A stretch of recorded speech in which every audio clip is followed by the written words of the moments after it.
नमस्कार दोस्तों, आइए जानते हैं क्यों मनाई जाती है मकर संक्रांति और क्या दान करने से सूर्य और शनि देव प्रसन्न होते हैं।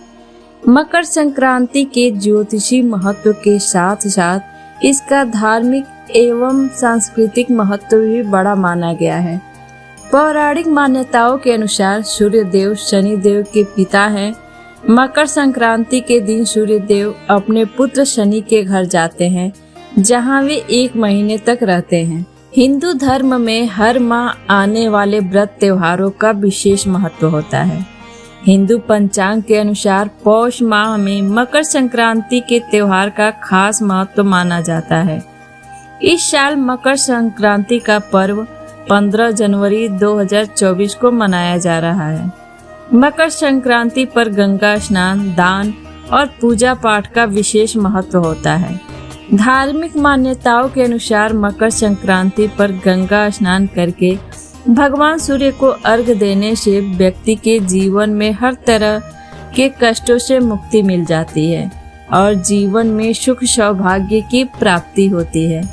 मकर संक्रांति को देश भर में कई भागों में अलग अलग नामों से मनाया जाता है। उत्तर भारत में जहां इस त्योहार को खिचड़ी के त्योहार के रूप में मनाया जाता है, तो गुजरात और महाराष्ट्र में इसे उत्तरायण के नाम से मनाया जाता है। दक्षिण भारत में इस त्योहार को पोंगल के रूप में मनाया जाता है। पंजाब में इसे लोहड़ी और असम में माघ बिहू पर्व मनाया जाता है।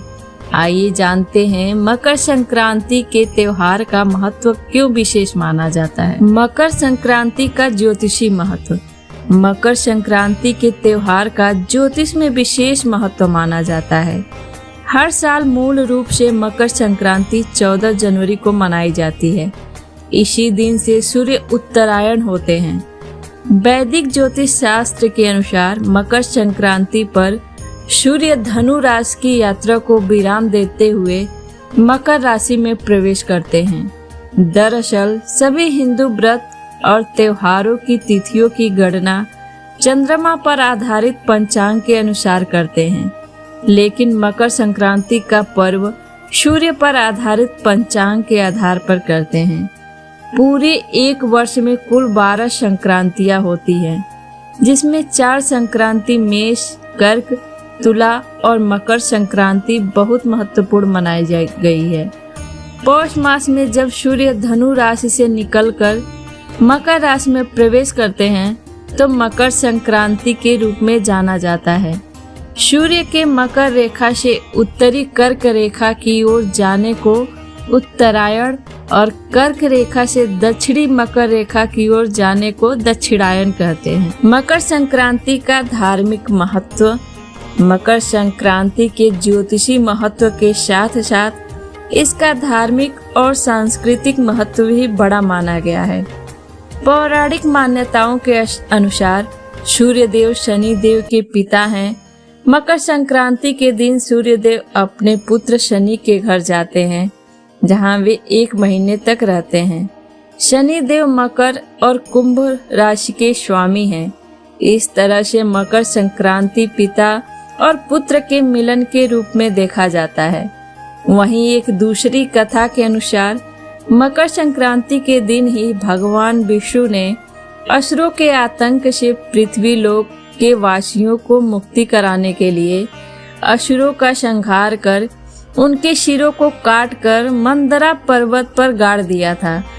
तब से ही मकर संक्रांति का त्योहार मनाया जाता है। इसके अलावा मकर संक्रांति नई ऋतु के आगमन के तौर पर भी मनाया जाता है। मकर संक्रांति से ऋतु में बदलाव आने लगता है। शरद ऋतु की विदाई होने लगती है और वसंत ऋतु का आगमन शुरू हो जाता है। उत्तरायण देवता दिन और दक्षिणायन रात। मकर संक्रांति के त्योहार के बाद से दिन लंबे होने लगते हैं और रातें छोटी होने लगती हैं। सूर्य 1 वर्ष में उत्तरायण और दक्षिणायन होते हैं।